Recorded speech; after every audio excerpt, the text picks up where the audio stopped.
오늘 강론의 본문은 욥기 22장부터 24장까지입니다. 욥기 제2막의 토론은 21장에서 끝나고 오늘 본문 22장부터는 제3막이 시작됩니다. 제1막과 2막에서 욥의 세 친구들은 일진일퇴의 공방을 벌이면서 욥을 비난하고 정죄하였습니다. 그들의 토론은 단순히 개인적인 주장이 아니고 매우 수준 높은 지혜의 잔치, 곧 지혜 전승의 대결이었습니다. 세 친구들은 율법 전승에 의거해서 사람의 지혜를 주장하였습니다. 사람의 지혜란 무엇입니까? 그것은 인과응보의 원리입니다. 그들은 욥이 죄가 없었다면 그렇게 고통받을 리 없다고 주장하면서 욥을 마구 정죄하고 조롱하였습니다. 그러나 욥은 의인도 고난받을 때가 있고 악인도 형통한 때가 있다, 그렇게 주장하면서 하나님의 궁극적인 섭리와 계획을 바라보았습니다. 욥이 바라본 것은 하나님의 지혜였습니다. 하나님의 지혜는 무엇입니까? 하나님의 지혜는 바로 예수 그리스도입니다. 욥은 중보자 예수 그리스도가 그의 의를 욥에게 덧입혀 욥의 의를 입증하시고 반드시 그를 대속하실 것이라고 주장합니다. 이처럼 첨예한 지혜와 지혜의 대결은 좀처럼 합의점을 찾지 못한 채 점차 격화되어서 세 친구들은 차마 입에 담지 못할 거친 말, 악한 말로 욥을 매도하고 비난하며 정죄합니다. 그러나 욥은 조금도 굽히지 않고 자신의 무죄를 주장하면서 그의 의가 되신 예수 그리스도를 바라봅니다. 제3막의 토론은 이런 배경에서 시작됩니다. 그러나 3막은 이전의 토론과는 약간 형식이 다릅니다. 22장에서 엘리바스는 다시금 악의에 찬 정죄를 욥에게 퍼붓고 난 후에 무대에서 사라집니다. 23장과 24장은 엘리바스의 토론에 대한 욥의 답변입니다. 그러나 욥은 엘리바스에 대해 직접적으로 답변하지 않습니다. 욥은 친구들의 비난을 뒤로하고 잠시 그의 모든 고통을 잊은 듯이 고독한 순례의 길을 떠납니다. 그의 영적 순례는 하나님을 찾아 하나님의 답변을 듣고자 하는 외롭고도 끈질긴 나그네 길이었습니다. 24장에서 욥의 말이 끝나면 25장에서 빌닷이 짧게 발언하고 그 후에 26장부터 31장까지 무려 6장에 걸친 욥의 긴 독백이 이어집니다. 그 중에서도 28장은 욥기 문학의 최고봉이라고 할 수 있는 지혜의 찬가입니다. 그토록 놀라운 지혜의 찬가, 곧 그리스도의 찬송을 부른 후에 욥은 29장부터 31장까지 최후의 법정 진술을 하고 그의 길고 긴 토론을 마칩니다. 오늘 이후 욥기 강해는 한 장 한 장씩 하지 않고 서너 장씩 묶어서 할 계획입니다. 오늘은 22장, 3장, 4장을 하고 다음번 강해는 25, 26, 27, 28장 4장을 할 계획입니다. 효과적인 진행을 위해서 앞으로 성도 여러분께서는 다음 달 강해 때까지 25장부터 28장까지 미리 읽어주시면 고맙겠습니다. 시간 관계상 오늘 봉독하지는 않았지만 오늘 본문 22장은 엘리바스의 마지막 토론입니다. 본문에서 엘리바스는 마치 검사가 논고를 하듯 욥의 죄를 조목조목 열거합니다. 법정의 논고라면 마땅히 증거가 있어야 합니다. 그런데 본문에서 엘리바스는 아무 증거도 제시하지 않고 근거 없는 오해와 추측으로 욥을 마구 정죄하고 있습니다. 그의 토론을 시작하면서 엘리바스는 먼저 사람의 의는 하나님 앞에서 전혀 도움이 되지 않는 무가치한 것이라고 선언합니다. 사람이 어찌 하나님께 유익하게 하겠느냐? 지혜로운 자도 자기에게 유익할 따름이니라. 내가 의로운들 전능자에게 무슨 기쁨이 있겠으며 내 행위가 온전한들 그에게 무슨 이익이 되겠느냐? 엘리바스가 욥을 의롭다고 생각하지도 않지만 설령 욥에게 의가 있다 할지라도 그것이 하나님께는 전혀 도움이 되지 않는다는 주장입니다. 욥이 아무리 의로워도 하나님께서는 그것을 전혀 기뻐하지 않는다는 것입니다. 사람의 의가 하나님께 도움이 되지 않는다는 것은 사실입니다. 사람의 의는 하나님께 아무 도움도 되지 않습니다. 하나님은 의와 거룩 그 자체이시기 때문입니다. 하나님은 내가 거룩하니 너희도 거룩할지어다 하고 말씀하십니다. 사람이 아무리 의로워도 그것이 하나님의 의에는 전혀 보탬이나 유익이 되지 않습니다. 오히려 우리가 의롭지 못할 때 하나님은 크게 고통하십니다. 하나님은 죄와 함께 거하실 수 없기 때문입니다. 의롭지 못한 우리와 함께 거하시기 위하여 우리에게 의를 덧입혀 주시기 위해서 예수께서는 십자가에서 그 보배로운 피를 흘리셨습니다. 예수는 우리가 범죄한 것 때문에 내줌이 되고 또한 우리를 의롭다 하시기 위하여 살아나셨느니라. 비록 우리의 의가 하나님께 전혀 보탬이 되지는 않지만 하나님께서는 성도들의 작은 의를 보시며 매우 기뻐하십니다. 마치 부모가 자녀의 착한 행실을 보고 기뻐하듯 우리 하나님께서는 성도들의 의로운 행실을 보고 크게 기뻐하십니다. 그리스도의 의로 덧입혀진 성도는 아무리 작아도 아무리 보잘것없는 것 같이 보여도 우리 하나님께는 큰 기쁨입니다. 그리스도의 피로 값주고 산 당신의 자녀이기 때문입니다. 그러므로 스바냐 선지자는 고백합니다. 너희 하나님 여호와가 너희 가운데 계시니 그는 구원을 베푸실 전능자시라. 그가 너로 말미암아 기쁨을 이기지 못하시며 너를 잠잠히 사랑하시며 너로 말미암아 즐거이 부르며 기뻐하시리라. 성도 여러분, 여러분들이 하나님께 기쁨이 된다는 사실을 믿으십니까? 사람의 의가 하나님께 전혀 보탬이 되지 않는다고 주장을 하면서 엘리바스는 하나님이 너를 책망하시며 너를 신문하심이 너의 경건함 때문이냐, 내 악이 크지 아니하냐, 내 죄악이 끝이 없느니라 하고 정죄하며 욥을 악인으로 몰아붙입니다. 욥의 큰 죄악 때문에, 끝이 없는 그의 죄악 때문에 하나님께서 그 모든 재난과 고통을 징벌로 주셨다는 것입니다. 그러나 성도 여러분, 욥기 1장을 생각해 보십시오. 순전하고 정직하여 하나님을 경외하며 악에서 떠난 자, 하나님께서 욥의 순전함을 얼마나 기뻐하셨습니까? 욥의 의로움을 얼마나 자랑하셨습니까? 실상 욥기는 하나님께서 욥의 의를 그토록 기뻐하시고 자랑했기 때문에 시작된 성경이 아니겠습니까? 하나님께서 그렇게 기뻐하시며 자랑스럽게 여기시는 욥을 엘리바스는 큰 죄인이라고 무참하게 정죄하고 있습니다. 의로운 욥을 그렇게 악인으로 몰아붙이면서 엘리바스는 욥의 죄를 조목조목 열거하기 시작합니다. 그 첫 번째 죄목은 욥이 부당하게 사람들을 억압하고 착취했다는 것입니다. 까닭없이 형제를 볼모로 잡으며 헐벗은 자의 의복을 벗기며 목마른 자에게 물을 마시게 하지 아니하며 줄인 자에게 음식을 주지 아니하였구나. 권세 있는 자는 토지를 얻고 존귀한 자는 거기에서 사는구나. 너는 과부를 빈손으로 돌려보내며 고아의 팔을 꺾는구나. 욥이 사람을 멸시하고 압제하며 그의 권력을 이용하여 가난한 자들의 토지를 빼앗아 부와 명예를 누렸다는 것입니다. 그러므로 올무, 두려움, 어둠, 홍수 같은 무서운 재앙이 갑자기 욥을 엄습하여 덮게 된 것이라고 엘리바스는 단정해 버립니다. 욥기 4장에서 엘리바스는 욥에게 이렇게 말하였습니다.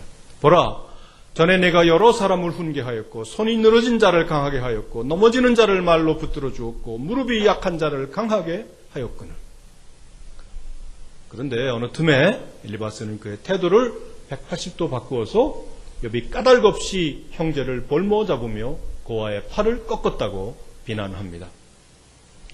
엘리바스는 욥기 15장에서 욥을 포악자로 규정하면서 원론적으로 욥을 정죄하였습니다.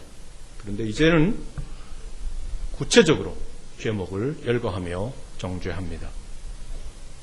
욥이 실제로 그렇게 가난한 사람들을 압제하고 핍박하였을까요?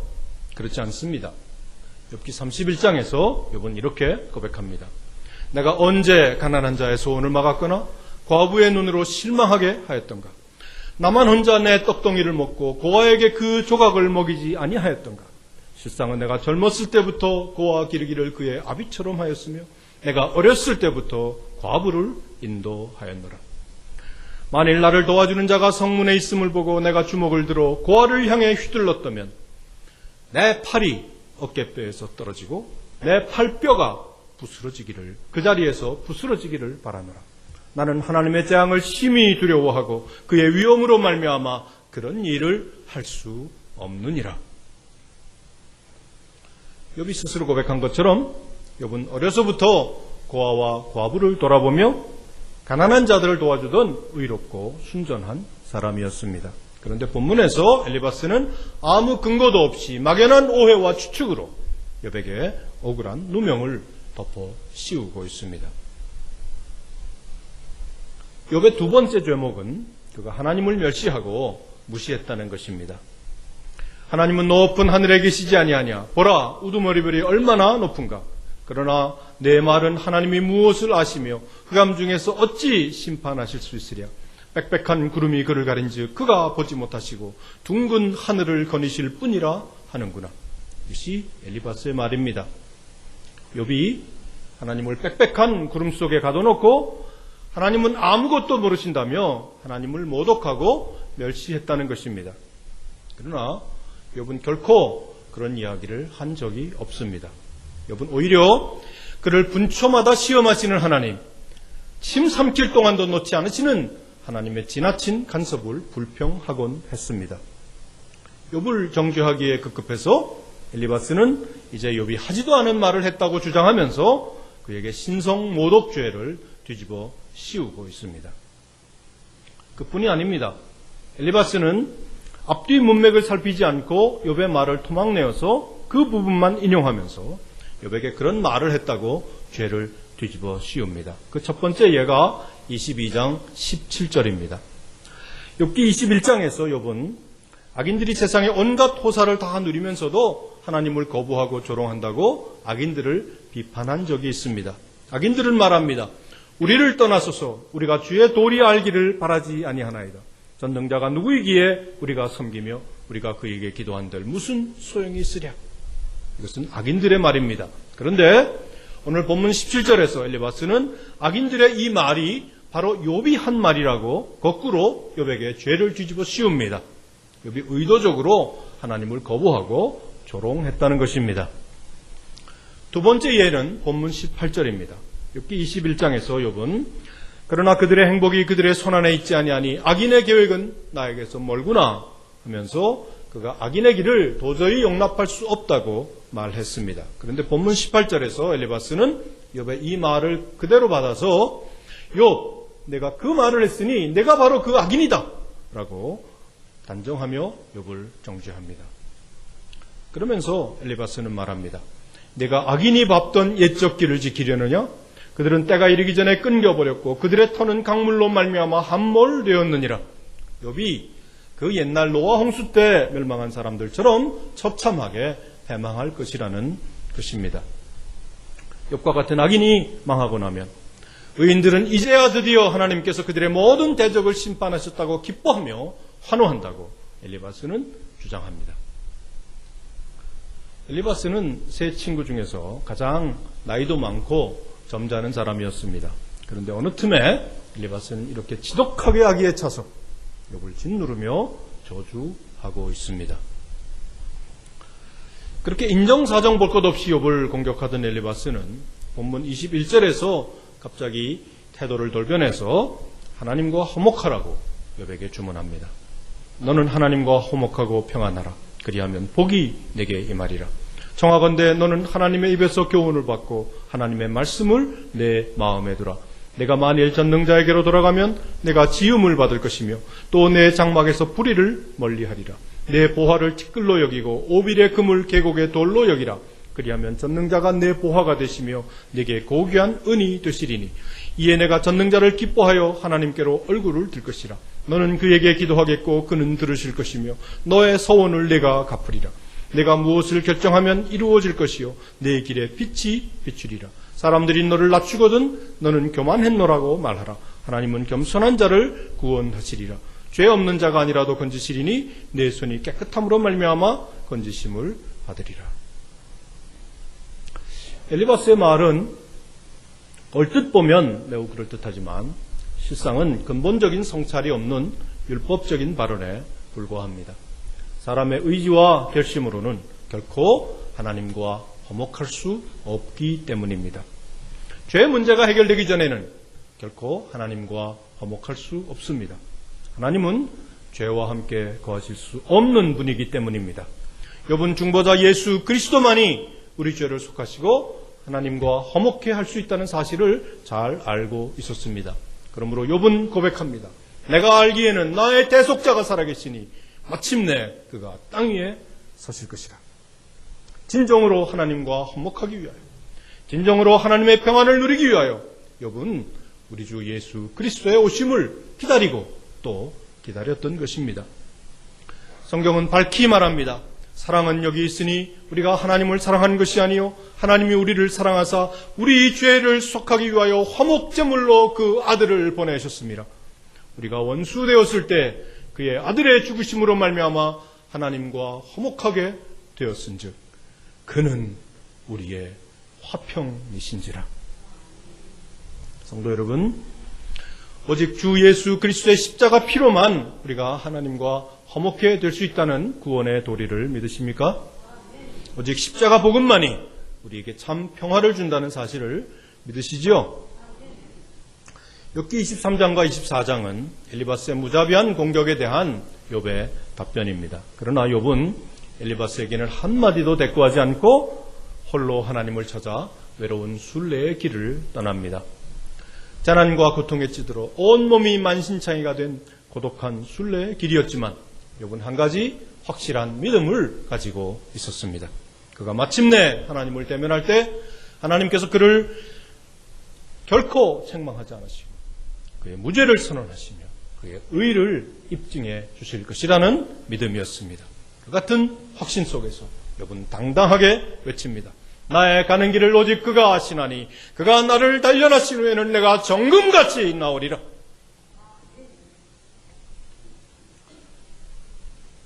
그러나 욥이 처음부터 한치의 의심도 없이 순례의 길을 걸어갔던 것은 아닙니다. 엘리바스의 무자비한 공격을 받은 후에 욥은 이렇게 단식합니다. 내가 오늘도 혹독히 원망하니 받는 재앙이 단식보다 중함이니라. 그의 재앙이 너무 무거워서 그는 탄식하며 원망하지 않을 수 없었습니다. 욥기 21장에서 살펴본 것처럼 그의 원망은 그의 기도였습니다. 그는 기도하지 않을 수 없었습니다. 그의 기도 속에서 그는 하나님의 대답을 듣고자 했습니다. 사람의 말로는 전혀 위로가 되지 않는 고통, 사람의 지혜로는 도저히 설명할 수 없는 엄청난 재난 앞에서 그는 간절히 하나님의 답변을 듣고자 했습니다. 내가 어찌하면 하나님을 발견하고 그의 처소에 나아가랴. 어찌하면 그 앞에서 내가 호소하며 변론할 말을 내 입에 채우고 내게 대답하시는 말씀을 내가 알며 내게 이르시는 것을 내가 깨달으랴. 그러나 동서남북 어느 곳에 가도 그는 하나님을 찾을 수가 없었습니다. 그런데 내가 앞으로 가도 그가 아니 계시고 뒤로 가도 보이지 아니하며 그가 왼쪽에서 일하시나 내가 만날 수 없고 그가 오른쪽으로 돌이키시나 배울 수 없구나. 앞으로 가도 아니 계시고 뒤로 가도 보이지 아니하며 왼쪽에서 일하시나 욥이 만날 수 없고 오른쪽으로 돌이키시나 배울 수 없는 숨으시는 하나님. 그분 이제 제발 자기에게 나타나셔서 속 시원히 응답을 해달라고 하나님께 애원합니다. 그렇게 간절히 기도하면서 욥의 마음에는 한 가지 큰 두려움과 의문이 있었습니다. 그가 큰 권능을 가지시고 나로 더불어 다투실까? 혹시 그가 하나님을 배울 때 하나님께서 그의 새 친구들처럼 그를 책망하며 질책하시지 않을까 하는 의심이었습니다. 그러나 욥은 이내 그 큰 두려움에서 벗어나 큰 소리로 외칩니다. 아니라 도리어 내 말을 들으시리라. 거기서는 정직자가 그와 변론할 수 있은즉 내가 심판자에게서 영영이 벗어나리라. 거기서는 하나님의 나라에서는 하늘 법정에서는 여러분 이미 하늘나라에 대한 확신에 가득 차 있었습니다. 사람들은 그를 비웃고 조롱하며 정죄하지만 하늘 법정에서는 하나님께서 반드시 그를 변호하시고 무죄를 선언하시며 그의 의를 입증해 주실 것이라는 확신, 그 믿음의 확신 속에서 욥은 담대하게 선포합니다. 내가 심판자에게서 영영이 벗어나리라. 욥이 어떻게 그의 구원을 그토록 확신할 수 있었을까요? 그가 중보자 그리스도를 바라보며 대속자 예수 그리스도에 대한 믿음으로 충만해 있었기 때문입니다. 그가 나를 죽이실지라도 나는 그를 의뢰하리니. 지금 나의 증인이 하늘에 계시고 나의 중보자가 높은 데 계시니라. 내가 알기에는 나의 대속자가 살아계시니 마침내 그가 땅 위에 섰을 것이라. 내가 심판자에게서 영영이 벗어나리라. 이것이 욥의 믿음이었습니다. 스가랴서에 보면 대제사장 여호수아가 하나님 앞에 서 있는 하늘 재판 광경이 기록되어 있습니다. 죄인 여호수아는 더러운 옷을 입고 천사 앞에 서 있고 사탄은 그의 오른쪽에 서서 여호수아를 고발합니다. 그때 하나님께서는 최종적으로 사탄을 책망하며 천사에게 명합니다. 그 더러운 옷을 벗기라. 그리고 판결하십니다. 내 죄악을 제거하여 버렸으니 내게 아름다운 옷을 입히리라. 그때 이 재판 광경을 목도하고 있던 스가랴는 한술 더 떠서 이렇게 말합니다. 정결한 관을 그의 머리에 씌우소서. 이에 천사가 곧 여호수아에게 깨끗한 옷을 입히고 그 머리에 정결한 관을 씌웁니다. 이것이 구원받은 백성들의 하늘 법정 모습입니다. 하나님은 당신의 자녀들과 결코 다투지 않으십니다. 오히려 말할 수 없는 탄식으로 긍휼히 여기시고 우리의 죄악을 제하시며 깨끗한 옷을 입히시고 정결한 관을 씌워 영화롭게 하십니다. 골고다 언덕 그 참혹한 십자가에서 우리 주 예수 그리스도께서 우리의 모든 죄를 단번에 해결하셨기 때문입니다. 성도 여러분, 사탄은 더 이상 주의 백성들을 송사하지 못합니다. 더 이상 주의 자녀들을 대적하지 못합니다. 그가 큰 권능을 가지시고 나로 더불어 다투실까? 아니라 도리어 내 말을 들으시리라. 내가 심판자에게서 영영이 벗어나리라. 이 큰 구원의 확신 속에서 담대하게 천성을 향해 전진하는 성도님들 되시기를 소원하고 또 축복합니다. 잠시 방황하고 흔들리던 욥은 이 큰 구원의 확신 속에서 너무도 찬란한 신앙 고백을 여호와 하나님께 드립니다. 나의 가는 길을 오직 그가 아시나니 그가 나를 단련하신 후에는 내가 정금같이 나오리라. 이 귀절의 일차적인 의미는 그가 하늘 법정 재판에서 무죄 판결을 받게 될 것이라는 욥의 믿음입니다. 동시에 이 고백은 욥을 사랑하시고 욥의 삶을 섭리하시며 마침내 그를 정금같이 영화롭게 하실 하나님의 경륜을 확신하는 위대한 찬송입니다. 실상 연약한 우리 인생은 이 땅의 길을 알지 못합니다. 그래서 고통하고 괴로워하며 혹시 하나님께서 왜 이 아픔을 우리에게 허용하셨는지, 이 고난의 끝은 어디인지, 혹시 하나님께서 나를 완전히 잊으신 것은 아닌지 의심하며 고민하고 항변합니다. 그러나 성도 여러분, 하나님께서는 우리의 길을 알고 계십니다. 우리의 발걸음을 세고 계십니다. 그가 내 길을 살피지 아니하시느냐, 내 걸음을 다 세지 아니하시느냐. 여러분, 하나님께서 그를 알고 계시며 그의 삶을 주관하고 계신다는 것을 믿었습니다. 하나님께서 그를 단련하고 계심을 믿었습니다. 그리고 그 연단이 모두 끝나면 그가 정금같이 나오게 되리라는 것을 확신했습니다. 주께서 내 발걸음을 세고 계신다면, 하나님께서 우리의 인생길을 모두 알고 계신다면, 우리 인생을 향한 하나님의 정하신 뜻이 있다면, 성도 여러분, 왜 걱정하십니까? 왜 염려하십니까? 욥은 인생을 향한 하나님의 경륜과 섭리에 대해 다음과 같이 고백합니다. 그는 뜻이 일정하시니 누가 능히 돌이키랴. 그의 마음에 하고자 하시는 것이면 그것을 행하시나니 그런즉 내게 작정하신 것을 이루실 것이라. 이런 일이 그에게 많이 있느니라. 하나님께서는 하나님의 때에 하나님의 방법으로 당신의 정하신 뜻을 이루십니다. 당신의 작정하신 뜻을 반드시 이루십니다. 이 땅의 삶을 마치게 될 때 우리는 욥과 같이, 다윗과 같이, 모세와 같이 이렇게 고백하게 될 것입니다. 나를 기가 막힐 웅덩이와 수렁에서 끌어올리시고 내 발을 반석 위에 두사 내 걸음을 견고하게 하셨도다. 이스라엘이여, 너는 행복한 사람이로다. 여호와의 구원을 너같이 얻은 백성이 누구냐? 나의 가는 길을 오직 그가 아시나니 그가 나를 단련하신 후에는 내가 정금같이 나오리라.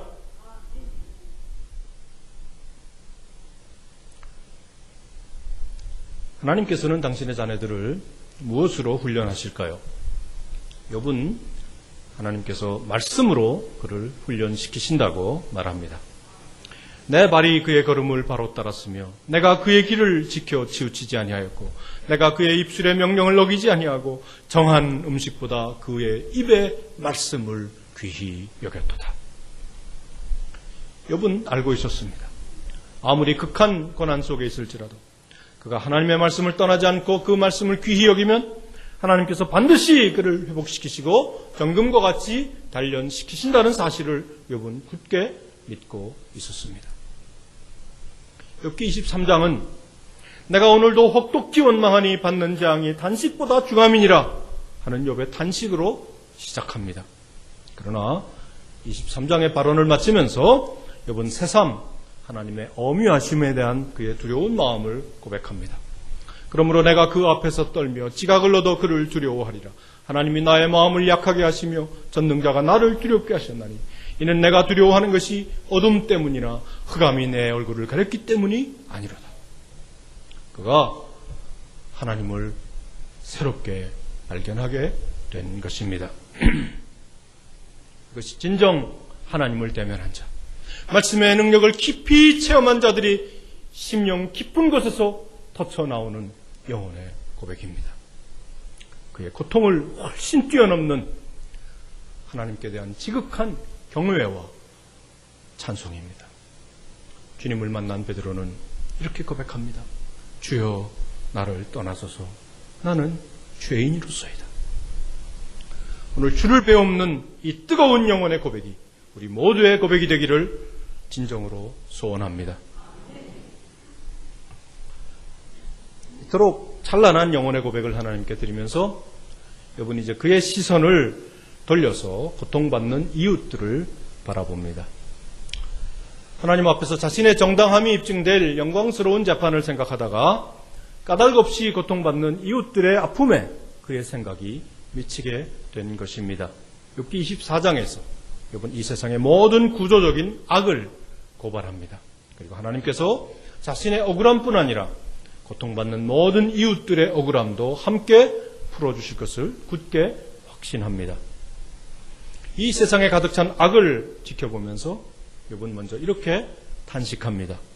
어찌하여 전능자는 때를 정해놓지 아니하셨는고 그를 아는 자들이 그의 날을 보지 못하는고 어찌하여 전능하신 분께서는 심판하실 때를 정하여 두지 않으셨을까? 어찌하여 그를 섬기는 사람들이 정당하게 판단받은 날을 정하지 않으셨을까?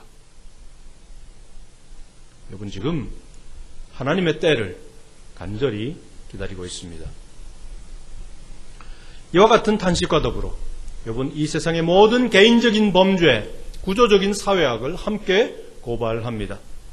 어떤 사람은 남의 땅을 빼앗아 강제로 땅의 지게표를 옮깁니다.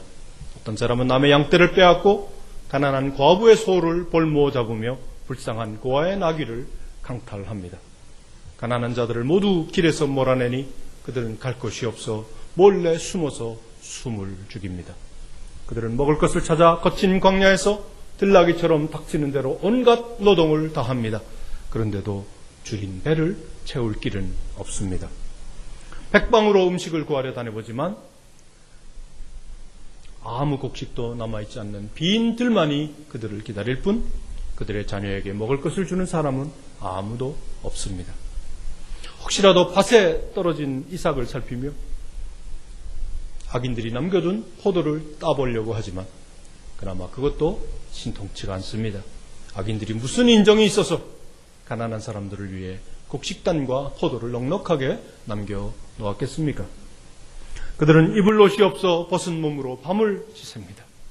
추워도 덮을 것이 없어 덜덜 떨며 잠을 설칩니다.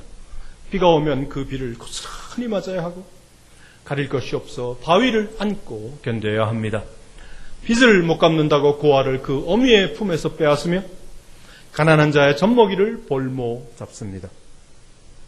옷이 없어 벌거벗고 다니며 부잣집에 곡식단을 나르지만 굶주리면서 헤어날 길은 없습니다. 그들은 목이 말라 신음하면서 부자들을 위해 기름을 짜고 술틀을 밟습니다.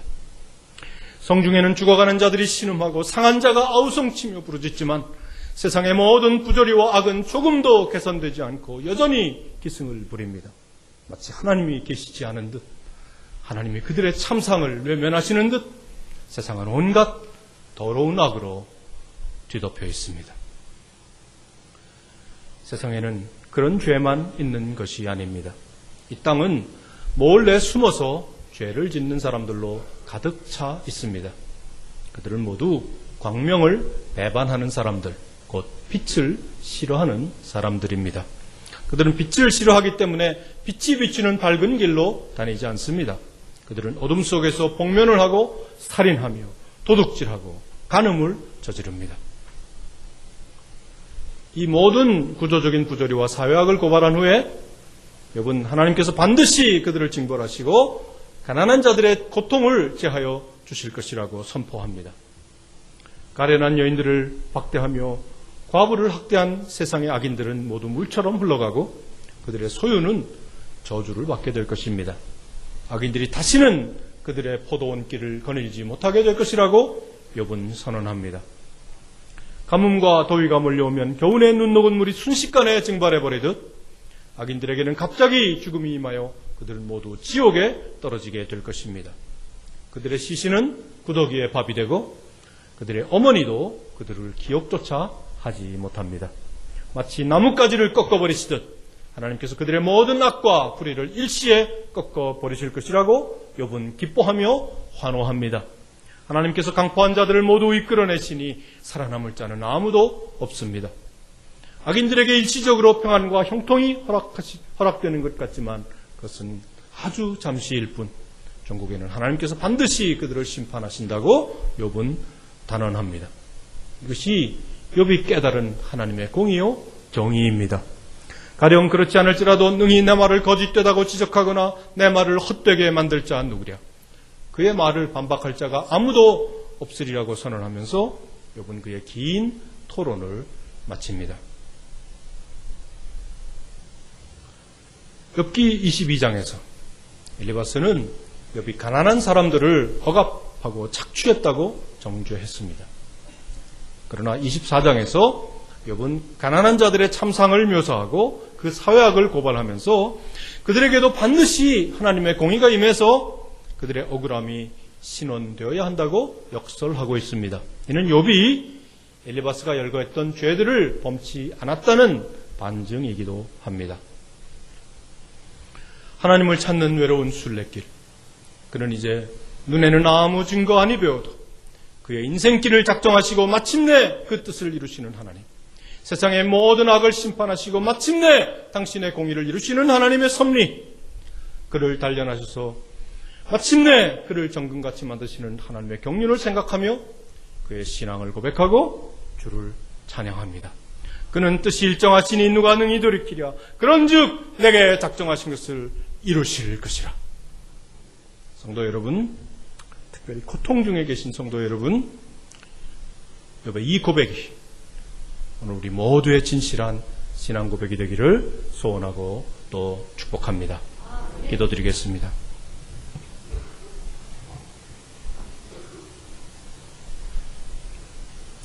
주님,